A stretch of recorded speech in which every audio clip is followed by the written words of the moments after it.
Hello everyone! So today, tuturo ko sa inyo kung paano nga ba gumawa na isa pang account o another account dito sa ating YouTube channel.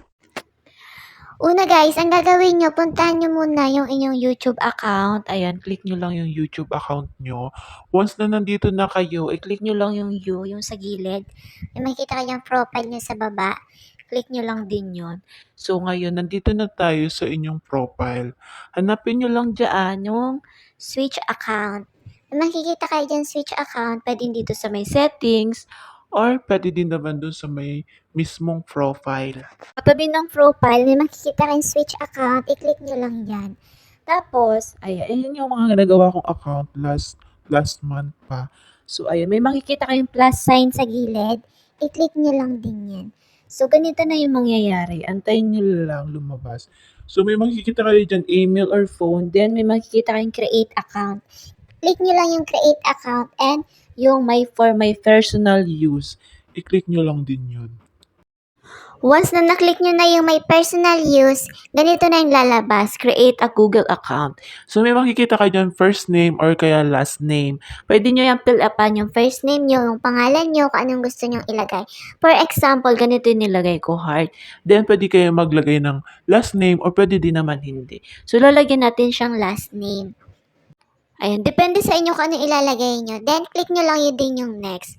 So dito pala, maglalagay din kayo ng month, ng birthday nyo, day, tsaka yung year.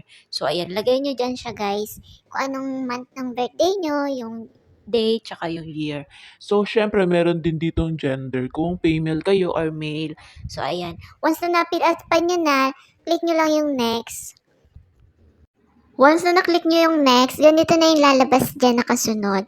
Mapupunta kayo dito sa pag-create ng inyong Gmail account. Depende sa inyo. Minsan kasi meron na siyang meron na siyang naka-indicate na Gmail pag Magpipili na lang kayo. Or meron din naman, kayo yung gagawa ng mismong Gmail nyo. So, ito nga yung sample na paggawa ko ng Gmail account. Depende sa inyo kung ano ilalagay nyo. Ito yung sample na ginawa ko. Magre-red naman siya kung hindi siya pwede. Tsaka kung pwede na siya, mag-proceed na siya sa next. So, ayan, lagyan nyo lang ng number O kaya kahit ano. So, ayan, dito na tayo sa password. Ang password dapat tatandaan nyo guys. So, itong ginagawa ko is sample lang naman to na ating pag-create ng another account. So, ayan. Nilagay ko na lang heart YouTube. Then, click nyo lang din yung next. So, ayan, antayin nyo lang siya. Ayan, napaprocess na siya. Antayin nyo lang, then isave nyo lang din yung password. So, itry natin i-click yung next kung ano yung kakalabasan. Then, ayan, scroll nyo lang pababa. Then, i-click nyo lang din yung agree. Para ma-save na siya sa inyong YouTube account. So, ayun, antayin lang natin kasi naglo-loading pa siya. So, ganito na yung kakalabasan once na na-click nyo na yung agree. So, ayan na, naglo-loading na. Pagkatapos nga nito guys, mapoproceed na kayo sa inyong YouTube channel or YouTube account. So ayan na nga guys, i-refresh nyo lang siya, then papasok na dyan yung isa nyong ginawang account. Ayan, i-refresh nyo lang, then click nyo ulit yung switch account. So ayan na, nasa pinakababa na siya.